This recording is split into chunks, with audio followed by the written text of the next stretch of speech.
Thanks, Brad. As Brad said, I'm John Welkener. I'm an academic English teacher here at Murdoch University, and I'm excited to be presenting on finding your writer's voice. And so I just want to say welcome to everyone. I know we have a small crowd here today, but as Bradley mentioned, this will be recorded, and hopefully you'll be able to go back over it later and perhaps even share it with your friends. So without further ado, let's get started. I will move somewhat quickly through the slides. I would encourage you to take notes, either in your mind or if you have pen and paper as you're going along. And we'll have a chance for questions at the end. So if you have any questions, feel free to write it down, put it in the chat box, or just save it till the end, because hopefully we'll cover most of your questions before then. What are our objectives today? I'm going to tell you a little bit about my background as a writer and as a teacher. And then we'll move on. We'll define what is voice in writing. We're going to go over 5 strategies for finding your voice. So I'm not just going to give you facts and information, but hopefully some strategies that will be useful to help you in your writing journey. We'll talk about one non-strategy. We're going to look at our top 3 tips to finding your voice. We're going to look at Google voice typing, and then we'll have a chance for interaction at the end before we start discussing just some of our programs here and address any questions that you have. So as I mentioned, I'm John. I'm American. I'm from the US, a little place called Dallas, Texas, if any of you all are familiar with it. I've been teaching for full-time for just over 6 years now, and I just in my 2nd year of teaching here at Murdoch in Dubai. I think what I want to say about myself as a writer is I've always been a writer. I've always enjoyed writing, but I would say I wasn't born that way. In other words, I wasn't born writing. But I went through a process. I went through a journey of becoming the writer that I am today. And, you know, I've got 2 degrees. I've written more than 60 research papers, so academic papers, mostly for my master's degree that I completed just over a year ago. And I've written dozens of blog posts, which if any of you are interested, you can go to my blogs there, which are linked there. But the point is, you know, I'm on this journey, and I know that I still have so much to learn. And I think it's, if you look at your own life, I think you'll find it's the same for you. We're all on a journey. We're all becoming hopefully better every single day. And my advice to you is don't compare yourself to anyone else, to me or to anybody. I would say compare yourself to who you were a year ago. And if you're in a better place today than you were a year ago, then you're probably on the right path. Okay, and that's just a picture of my master's diploma. So my master's is in education, English as a second language, and bilingual education. Okay, what is voice in writing? Okay, this is going to be a little bit interactive. So as you can see here, you have 4 choices for what is voice in writing. So in the chat box, if you could just put your answer, I want you to choose one. So tell me, voice is either A, your style of writing, B, your tone in writing, C, your perspective, D, all of the above. Okay, don't worry if you get the wrong answer. You won't be punished. And if you get the right answer, who knows? You might get a high five or something. Okay, so choose your answer. Looks like we've got some answers in the chat box. Okay. And so if you chose, looks like the letter D, all right, you are correct. All right. So Suman and Rocky Krishna, well done. Okay, so give yourself a pat on the back. All right, here's your high five. And all right, we're going to talk about why that's the correct answer in a second. So basically, voice is more than one thing, but it's essentially, it can be your style, it can be your tone, it can be your perspective. But essentially what voice is it's what makes your writing uniquely your own. Okay, if you think about back to like when you were a child, let's say even before you learned how to speak, you learned how to recognize your parents' voice, right? So maybe imagine, this is maybe even before your first memory, but imagine your parents are holding you as a baby and your mother's speaking to you to calm you down, and then a stranger comes in the room and you hear a strange voice and you start crying, right? So this is the baby you, right? Of course, you wouldn't do that now, but even now today, you probably recognize your parents' voice in a crowd. And that's exactly what voice is. It's what makes you different. It's what makes you unique. It's what makes you, it's what makes you stand out from a crowd. Okay, so that's what we're talking about, and particularly in writing, it's what makes your writing different from someone else's. And that's what we're aiming for, is to have our own unique voice in writing.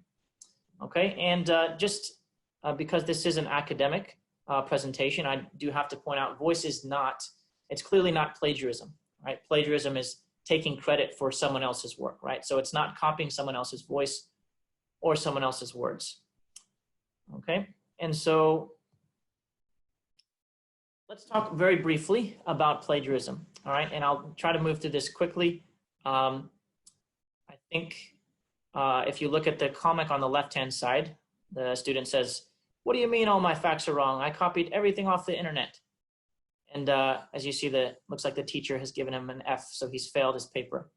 And really, how common is this? I think anyone that's been in an academic setting, perhaps using Turnitin.com, it's a very common issue to see this happen in classes. So it does happen. And by the way, it's not the end of the world. Let's say if you fail a paper because your teacher says you plagiarize it, it's not the end of the world. It's just a reminder. As teachers, we really want you to be creative. We want you to take risks, and we want you to find your own voice in writing, as opposed to just copying someone else's. So let's quickly watch this video about how we can do that.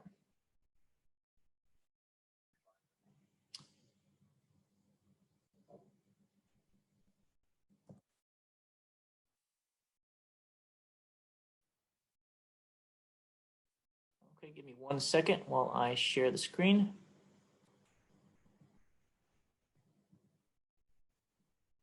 And hopefully it's loud enough. I'm going to turn up the volume here. And if it's not loud enough, just send me a message in the chat box.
Quote longer sections and say where the quote came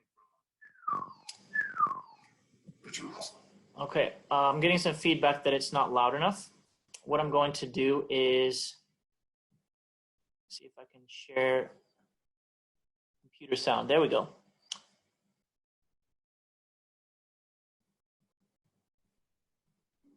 Okay, don't have no fear. I'm going to start it back from the beginning so you can hear it. And let me know if this works. You have to write a paper, and your instructor has lectured you about not plagiarizing. Do you know how to do it? Welcome to plagiarism. How not to do it. Plagiarism is simply using other people's writing or ideas without giving them credit for it. It is taking the credit yourself. If you copy the entire text from someone else, say from a website or a book, and put it in your paper as your own writing, that clearly is cheating. You didn't write the words, someone else did. It is plagiarism of the worst kind, and if you do this, you know you're cheating.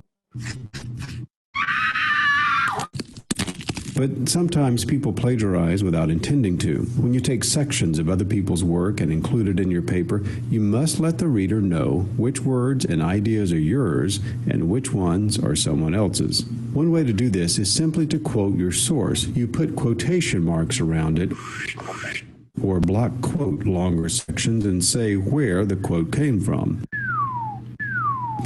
But you also need to cite the source of material you use in your writing, even if you're not quoting it word for word. For instance, let's say you're writing a paper about the invasion of Normandy during World War II. Because you read that there were somewhere between 130,000 and 156,000 troops in the invasion, you write that there were about 150,000 Allied troops in the landing. While you are not quoting the source where you got this information because you are writing it in your own words, you still need to tell the reader where this information came from. You did not stand there counting troops on D-Day, Lon. You got the information from a source, so tell your reader. Depending on the style required, such as APA or MLA, you cite your source in the paragraph where you use the information. The same thing applies to ideas. If you're using someone else's idea, like the invasion of Normandy was one of the most important battles in American history, you should let the reader know where you got that idea. If it is your own conclusion after reading about it and studying it, then you do not need to cite a source because the source is you. It is your idea. Sometimes papers are a combination of other sources and your own ideas. That's okay. Just be sure to cite your sources and you won't be plagiarizing. The only time you do not need to cite other sources is when the information is common knowledge, like George Washington was the first U.S. president. You do not have to find a source for this since it is common knowledge. Who are you calling common? For more detailed help in avoiding plagiarism, see the links below.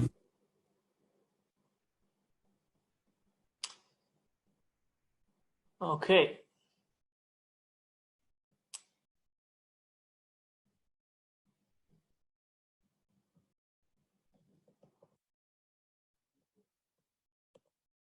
So that was about plagiarism. And now we're going to talk about the opposite of plagiarism, which is finding your writer's voice. And specifically, I call these 5 strategies for finding your writer's voice.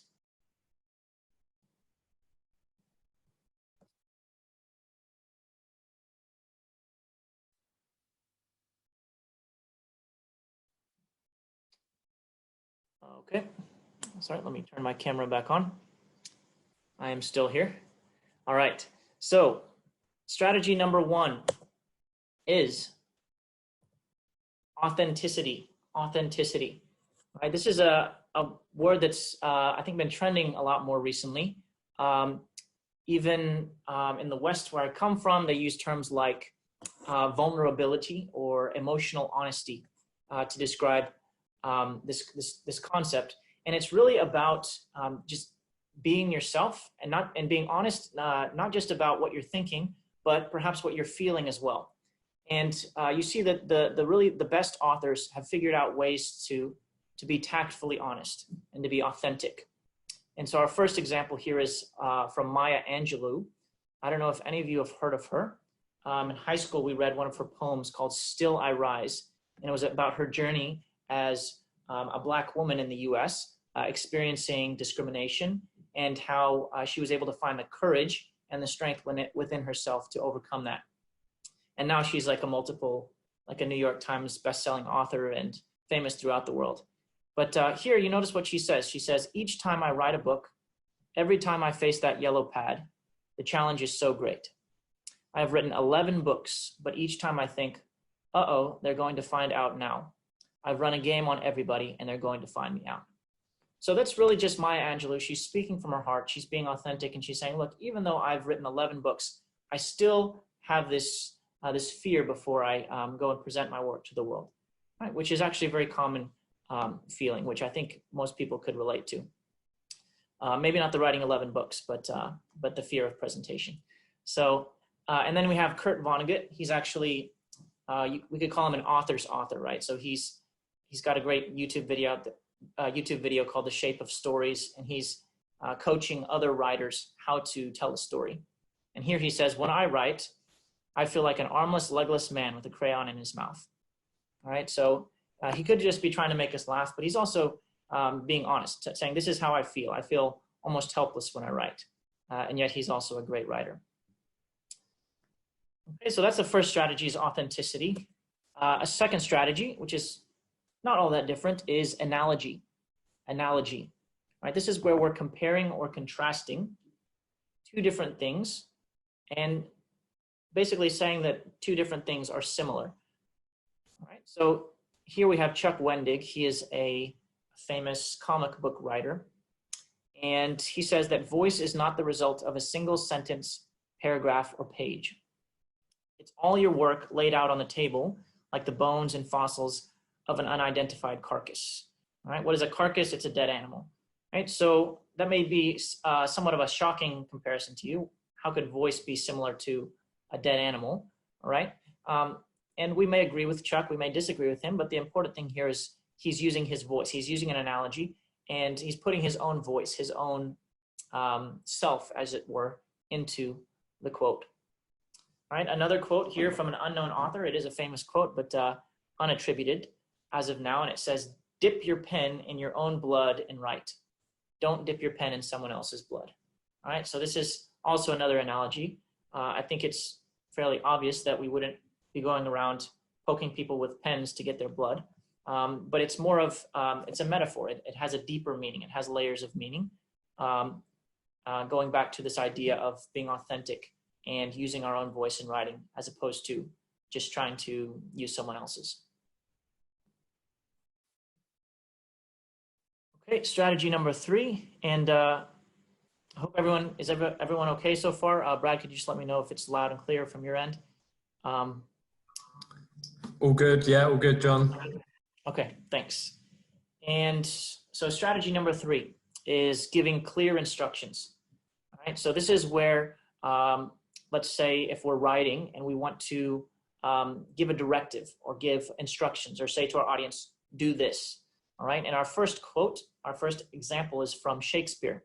And this is actually Polonius, who's one of the villains or one of the shady characters in Shakespeare's Hamlet. And he says this above all, to thine own self be true. All right, so it's short, it's to the point. He's saying be true to yourself. All right, and the second one is from C.S. Lewis, the late British author. And he says, always try to use the language so as to make quite clear what you mean. Make sure your sentence couldn't mean anything else. All right, and this is just some writing advice. One of his fans had written him a letter asking him for writing advice, and this was just one of the pieces of advice that he gave her. All right, so he's saying, if your sentence could mean 5 or 6 or 7 different things, that's going to be confusing. But if it just has one meaning, if you can boil it down to one sentence and has a very clear meaning, then it's going to be more effective, right? Right, and sometimes there's going to be layers of meaning, but at the least, I think we don't want to confuse our audience. Is I think what C.S. Lewis is starting to get out there. All right, so strategy number 4 is humor. Humor is a great way to express your voice, right? If you have a sense of humor, if you like to tell jokes, right? If you can write your own jokes, even better. So Mark Twain was a well-known humorist from the basically the 19th century in the US. He wrote a lot of great books like Huckleberry Finn and Tom Sawyer. And his advice was buy land. They aren't making it anymore. All right. And the other example would be from Oscar Wilde, who said, I can resist everything except temptation. Right. So these are jokes, right? They're intended to make the audience laugh and really kind of be relatable. I think we can all relate to these quotes on one level or another. So that's strategy number 4, which is humor. And strategy number 5 is merging interests. So Donald Miller is an author. He's a best-selling author, and he's now a business leader in the U.S. And so this quote was actually in the context of a woman was asking, she's a young businesswoman in the U.S. and an aspiring writer, and she's saying, I want to be a business writer. How do I reach my audience? And so Donald Miller replies, he said, there's basically 2 circles. He said, one circle represents what you're interested in, and the other represents what your audience is interested in. He says where those two circles overlap, that is where you need to be writing. Okay, so that's why we call these merging interests. Actually, if you could picture in your mind like a Venn diagram, there's two overlapping ovals, and on one side you have essentially profit, right? So what are people willing to pay for? And on the other side you have passion, right? What are you interested in? What do you want to write about? He says, if you put those two circles together, find out where they overlap, all right? And this is actually, let's say even in a business context, right? If you're a business student, MBA, or wanting to be a business writer, right? This would be a good exercise to do. And we could think about the implementation later, but even thinking about it and getting on paper where your interests merge with the interest of your audience is certainly, I think, helpful advice. Okay, so that's a fifth strategy. And now where does the rubber meet the road, right? So these are some good strategies. You may say, John, okay, this is great, but how can I start, applying some of these strategies? What is the steps, all right? And my answer to you is, there's not one fixed formula that's going to magically make you a great writer, but there are steps, right? There are some tips that I can give you that I believe all really good writers and even aspiring writers will be doing. So I'm going to give you my top 3 tips. Tip number one is read great writers, right? Read great writers. And you don't have to read all of them, right? You just start reading a few and really whet your appetite, right? You want to sharpen your appetite for great writing. And that's going to be really step 1 in becoming a good writer, right? So here's a few that I would recommend, right? So C.S. Lewis, he wrote fiction and nonfiction. Some of his fiction is really fun, really enjoyable to read, including the Chronicles of Narnia and the Screwtape Letters. Right, so the Chronicles of Narnia was actually written for children, but you can enjoy it at any age. The Screwtape Letters was more, I think, young adults to adults. All right, the second one, Anne Lamott. She is a very famous writer in the U.S., and she wrote a book called Bird by Bird.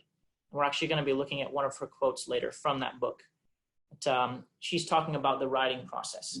And so if, for example, you struggle with writer's block and you want to get over that, I would highly recommend either her book. I would recommend Bird by Bird or The Sound of Paper by Julia Cameron, right? And then there's a few others that I would recommend if you're interested. There's Harry Potter by J.K. Rowling. There's Blue Like Jazz by Donald Miller, which is a memoir. Building a Story Brand by Donald Miller, which is a business book. And then Purple Cow by Seth Godin, and that's a marketing book. And Seth.blog, which is a blog from Seth Godin, mostly about marketing and a few other things.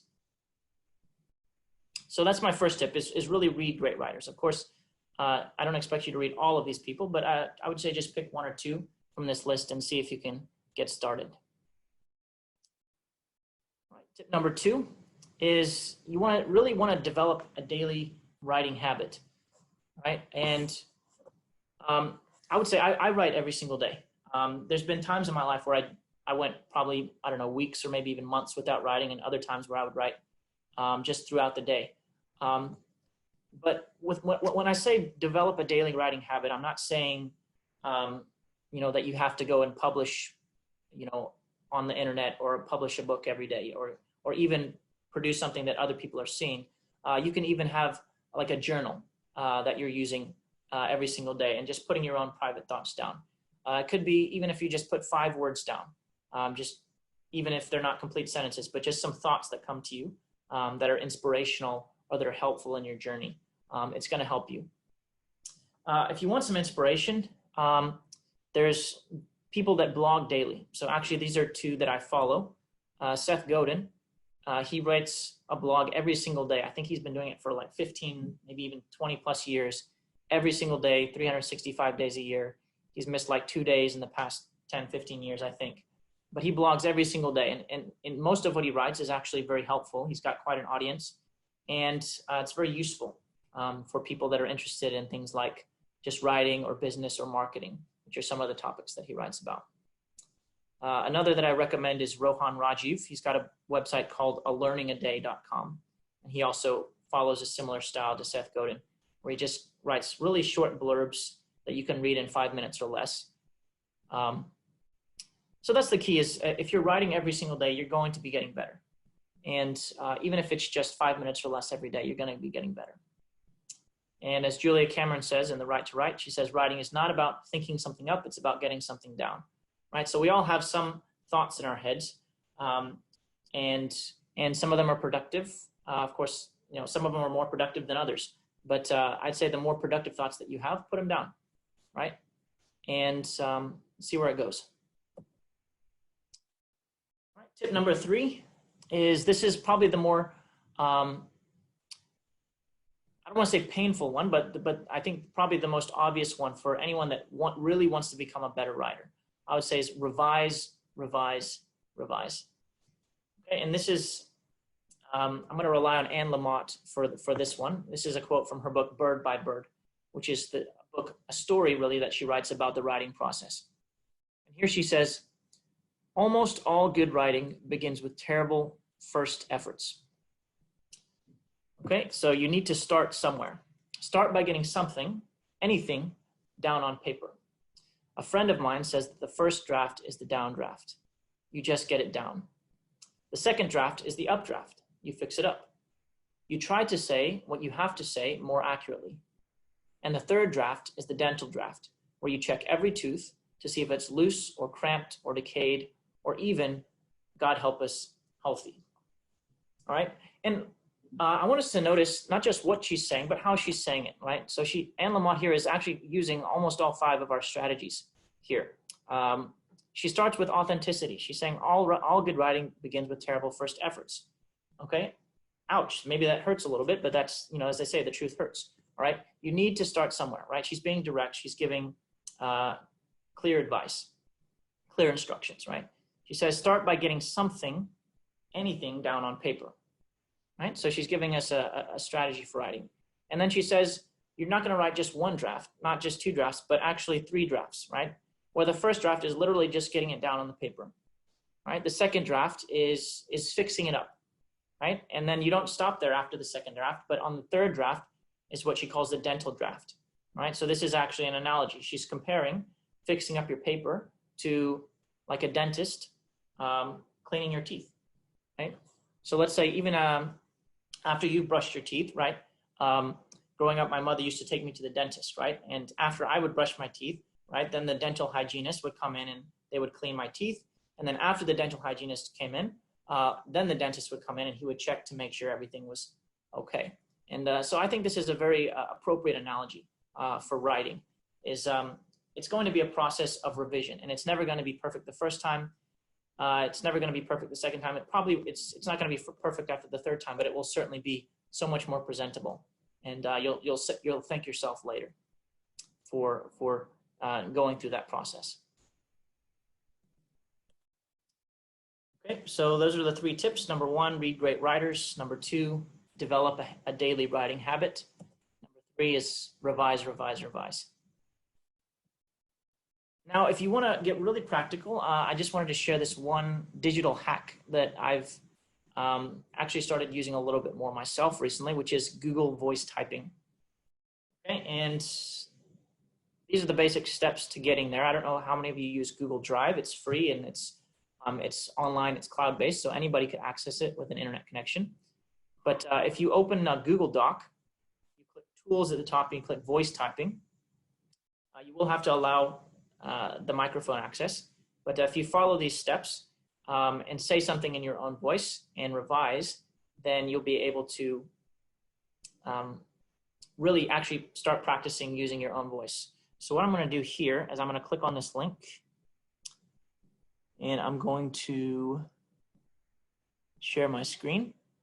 So here I've actually created a Google voice typing activity, right? And there's kind of 2 ways you can do it. The first way is you write something first and then you read it out loud. The other way is just, if you have it in your mind, you just say something and then you can revise it by hand. So you can see here, I've actually written something already, right? Hopefully in my own voice. These are my own words, right? And I've written it, now I'm going to read it out loud. So So what I do is I go up here to Tools. I click on Voice Typing, right? And looks like I've already given permission for the computer to hear my voice. And so when I click to speak, it's going to turn red. The truth is, okay, looks like I need to restart. I'm going to, basically, as soon as it turns red, I'm going to start typing what I want to type with using my voice. So let's see if it works. The truth is, learning to write in your own unique voice is a process that takes time. Writing is a lifelong discipline, a journey of 1,000 miles that must begin with a few basic steps. Period. Okay, it looks like it didn't recognize the punctuation. But basically, so you notice here's what I've wanted to say, right? And then here's what came out, right? So I was trying to say the truth is, and looks like it came out, resources learning. The first time you use voice typing, right, it's not going to be perfect the first time. It's not going to be as great as you want it to. But this is actually a good way of, let's say, self-monitoring and using a free tool that Google has given us to learn how to use our own voice in writing, right? And so let's say if you get to a level where it's like you know exactly what you want to say in your mind, then you can just voice type it, and the computer will do the work of translating it for you, right? So it looks like, and then I would go back, right? So after I type with my voice, then I would go and revise it by hand.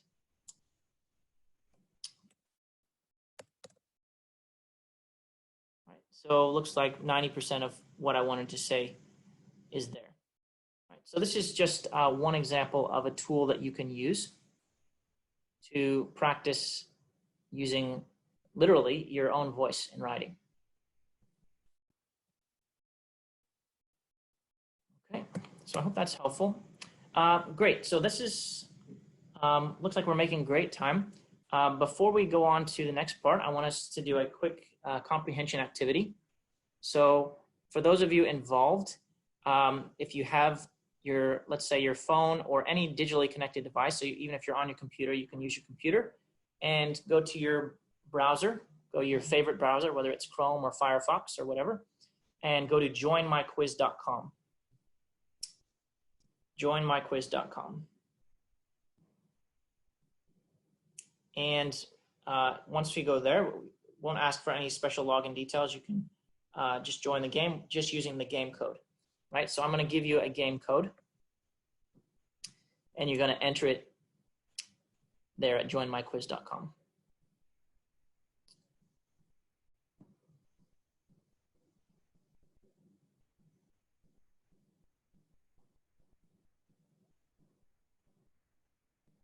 Okay, hopefully everyone can see my screen.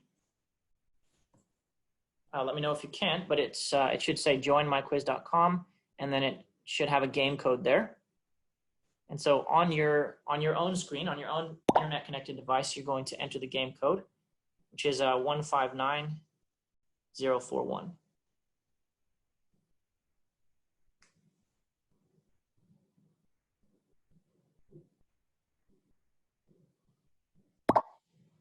Okay, this is interactive, so I would like to see people joining. Looks like we've got a couple people, one including myself.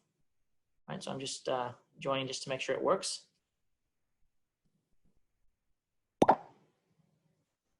Okay, Simon is there.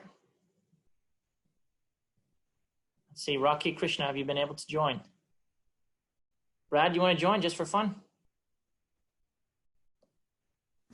Yeah, why not? I'll give it 1 second. All right.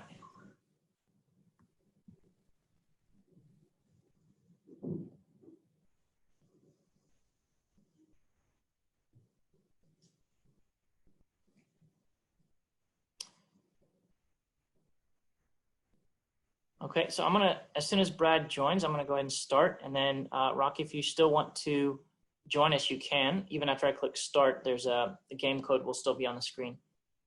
You can jump in, but it's a low pressure. It's just obviously this is not a class. You won't be getting grades for this. but it's just to kind of test your knowledge and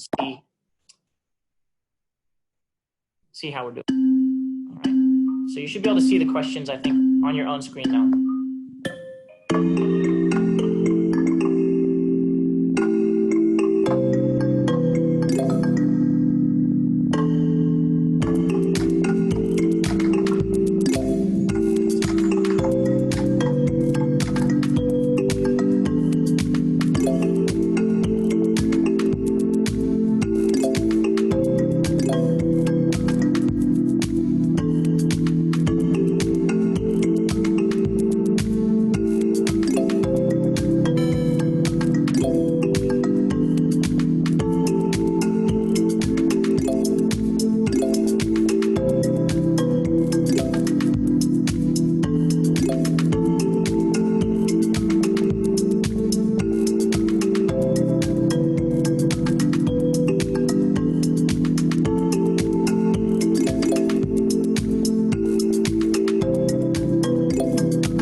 Is in the lead, and looks like Rocky is coming from behind. See if we'll catch up to this.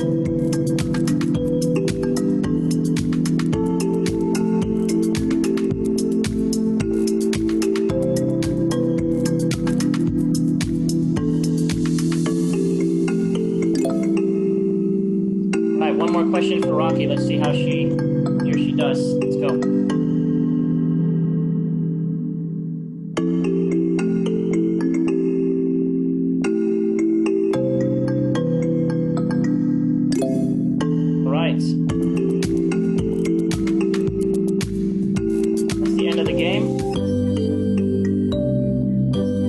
Well done, Suman. All right.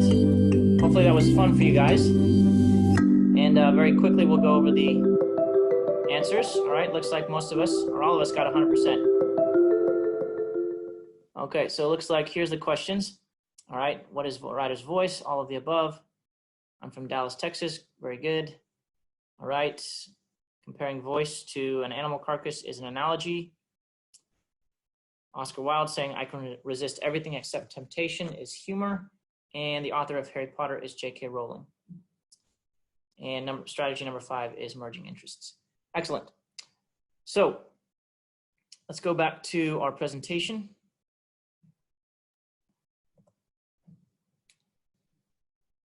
All right, Suman, you can, I don't know, buy yourself some ice cream tonight or something.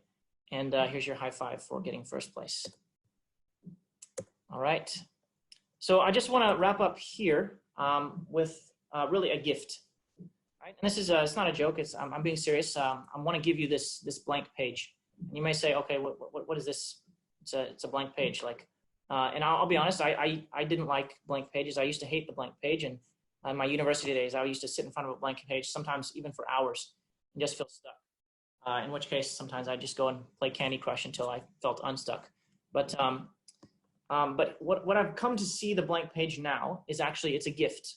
It's a gift for anyone who wants to create. Right? Why is it a gift?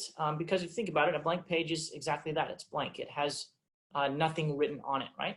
And so every time that you even, let's say, turn a page in your journal, you have another opportunity to create, right? And so you may be happy with what you created before, or you may be less happy with it, right? It doesn't matter. What matters is that you're looking forward to creating something new. And that's really what we're doing with writing. So I can't give you a physical blank page because we're obviously in a digital webinar, but I want you to virtually just accept this as a gift from me, as an opportunity to go forth and create. Okay. I would be remiss if I went on without sharing with you. We do offer programs here at Murdoch for those who are interested to really jump into this learning process with us together. And so the one that I teach is the academic English program. This is it's a 10-week bridge program. It's intended for people that are wanting to get into the programs at Murdoch, the full-time programs, but perhaps they aren't able to, maybe because of a low TOEFL score or IELTS score, or any other reason. And in this class, we actually, and by the way, we also, we don't just work with students that want to pursue a degree, but also students that want to just develop real world and academic skills, right? So it's kind of a class that can really benefit anyone that wants to improve either in reading or writing or listening or speaking or any of their English skills. It's if you take this class, I can guarantee you your English is going to get better. Your confidence in English is going to grow and your fluency is going to grow. And these are just a few of the skills that we look at in the course, like how to give a seminar presentation, how to write a research report, how to write in the academic style. I talk about more digital tools, kind of like the ones we looked at today, and much more. And the next course is starting June 7th. We have like 3 or 4 intakes every year, and so that's the next one. And if you want to find more, you can always send me an email, and or you can check out our website, which I will put on the last slide there. So that's my email address. And by the way, if anybody wants a copy of these slides, I think they're going to send it out to all the people that participated. But if for any reason you didn't get a copy, or if you want to contact me, that's my email there. And you can always learn about our programs. And I think Brad will be able to share more later. Yeah, share more with us. Great, yeah, thanks, John. So yeah, yet again, another very interesting, insightful presentation, which I think is becoming the common theme of our webinar series. And hopefully that those that have joined us today have found that useful, and you can take away some key pointers there for finding your voice when it comes to your writing style, whether that's now in high school or of course kind of taking that further on later when hopefully you join university. I'm appreciative that of the time and that you have been sat sort of listening for 45 minutes now, so I won't take up too much more of your time, but just wanted to finish off with some further information about Murdoch University Dubai. John alluded in his presentation to the fact that we are running an academic English program starting on the 7th of June. But we also run a number of other programs at Murdoch University Dubai. So anyone that is interested and has found the session to be enjoyable and useful, I wanted to just give you a bit of an insight into maybe what you could expect as a kind of full-time student with us at Murdoch University. And of course, you can reach out to us at any point after the presentation, and we'll happily answer any questions that you have as well. I'm just going to share my screen now, John, if that's okay. I just have a couple of very final slides to share with our attendees. So hopefully that should work. Just let me know if that's come up on your screen there. Yep. Perfect, great, thanks. So yeah, so for some of you, you are sure at that kind of crucial stage of your education now, where you are deciding your next steps and kind of what you want to do with your future. And of course, given everything that is happening right now in the world and the uncertainty that comes with that, we just wanted to kind of reassure you and let you know almost, you know, what's happening at our university in particular. I don't think anyone at the start shared with us where they're joining from today or whether they're currently in high school. So please do let me know in the chat box just as I'm talking through these slides, because it would be useful for us to get a sense of the background of our audience. Great, I can see one message in the chat there. Just one second. Great. So I'm not sure, for those of you that aren't joining us from Dubai today, I just wanted to kind of give you an update of what the situation is like here at the moment.